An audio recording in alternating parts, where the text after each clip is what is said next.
nós sabemos e queremos descobrir ainda mais como Foucault desenvolve o binômio ser-poder na sua genealogia. Mas para isso nós precisamos relembrar sempre que são três as fases da obra de Foucault.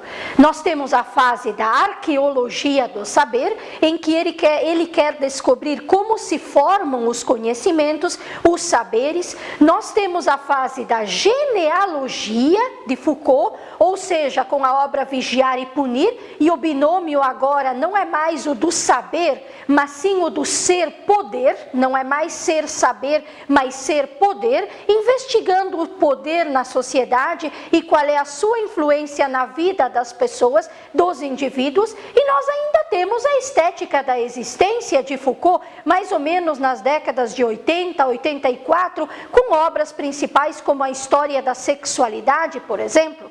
E nós sabemos que Foucault, ele desenvolve três principais epistemes. Nós temos, por exemplo, a episteme da Renascença, e isto nós temos que lembrar para entender ainda mais como Foucault desenvolve o seu binômio ser-poder em Vigiar e Punir, por exemplo. Na Renascença, que é mais ou menos do século XIV ao século XVI, nós temos a episteme, o saber da Renascença, e uma forma de lidar com o poder. Depois nós temos a episteme clássica, já mais ou menos no século XVII até o século XVIII. Depois nós temos a episteme moderna, e nessa episteme moderna ela vai mais ou menos do século XVIII ao século XX. Mas por que saber disso no binômio ser-poder? Porque Foucault investiga, por exemplo, onde está o poder na sociedade. Será que o poder está apenas vinculado ao Estado? Ou será que o poder está apenas vinculado à política? Foucault diz não. Inclusive, ele tem uma obra chamada A Microfísica do Poder, mostrando que o poder ele se dissolve em pequenos blocos, em focos principais. O poder não reside apenas no Estado. O poder reside, sim, em cada uma das instituições sociais. Nós temos, por exemplo, o poder na família, o poder na sociedade, o poder na escola, o poder no Estado, o poder nas instituições religiosas. Mas qual é a influência de todo esse poder na vida dos indivíduos? Por isso o binômio ser-poder em Vigiar e Punir, na microfísica do poder. E Foucault analisa, por exemplo, na episteme da Renascença, lembrando, é a episteme do século XIV ao século XVI principalmente, como é que nessa episteme da Renascença lidava-se com o poder? Como é que esse poder era trabalhado? Na Renascença, nós tínhamos a figura do rei como o principal, o monarca, aquele que tinha o grande poder no meio social.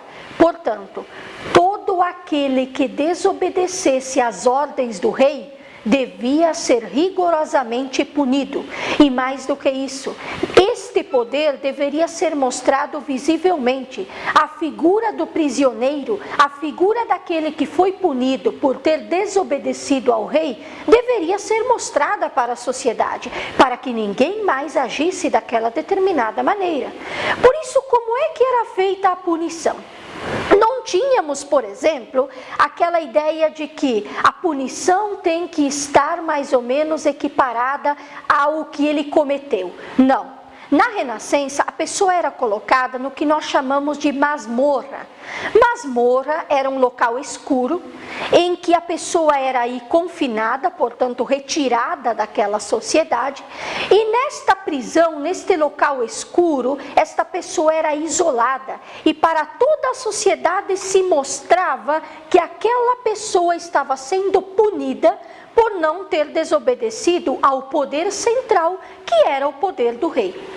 Ora, mas no século XVIII, ou seja, já na episteme moderna, a partir do século XVIII, com o iluminismo, com toda essa ideia do ser humano, o antropocentrismo, o ser humano no centro de todas as discussões, nós não podemos mais ter uma punição encarada desta maneira. Por isso, como é encarado agora o binômio ser-poder a partir da episteme da modernidade ou do século XVIII? Nós temos, por exemplo, o Código Penal, toda a ideia dos direitos humanos. Portanto, não é qualquer punição que é válida. Sempre temos que equiparar a punição ao crime cometido. O crime cometido foi este? Qual é a punição à altura deste crime?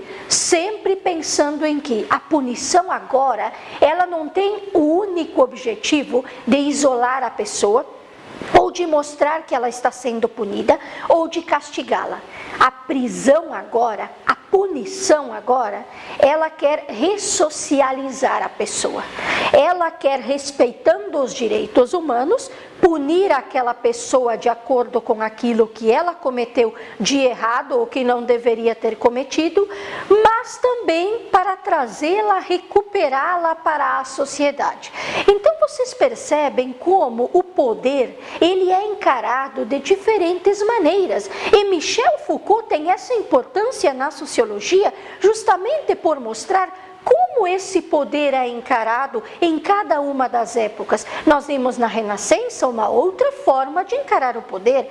Nós vimos no século XVIII, na episteme da modernidade, todo o poder agora vinculado aos direitos humanos, aos direitos desse cidadão, o crime cometido e a punição equiparada então a este crime. Portanto, o poder ele é visto de diferentes maneiras.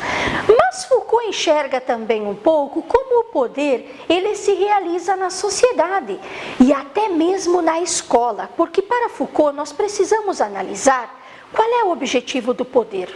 Diz Foucault, o poder ele só foi chamado de disciplina, trocou-se o nome de poder para disciplina ou de punição para disciplina, principalmente a partir do século XVIII. Por quê? Respeitando os direitos humanos, nós precisamos sim agora novamente exercer o poder, mas vamos dar um nome mais leve. Esse poder agora vai se chamar de disciplina. A escola, a sociedade, a família vai moldar os corpos, vai moldar o físico, o psicológico, o intelectual desta pessoa, deste indivíduo, desta criança, para que ela possa viver em sociedade. A isto chamamos de disciplina. E é uma forma da família, da escola e da sociedade exercerem o seu poder sobre aquele indivíduo. E aí Foucault tem uma imagem fantástica que nos fala muito bem sobre como é encarado esse poder a partir da episteme da modernidade e agora sobre esse binômio que nós vimos, ser-poder. Ele coloca uma imagem chamada a imagem do panóptico. Mas o que é o panóptico em Foucault? Em Foucault, o panóptico, nós precisamos primeiro entender a figura. É como se tivéssemos um grande anel. Nesse grande anel, nós temos inúmeras celas divididas e no centro do anel, no centro do círculo, nós temos uma torre. E nesta torre, nós temos alguém que fica vigiando o tempo todo.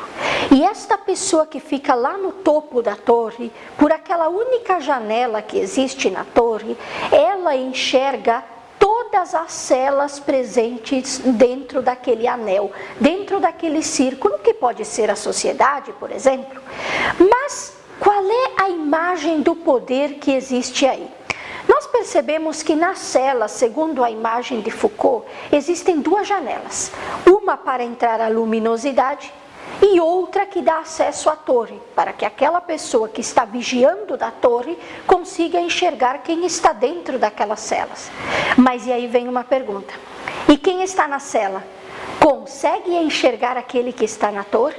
Como é que se realiza esse poder? Por que o panóptico é tão importante em Foucault? É uma imagem que nós precisamos entender e aprofundar ainda mais.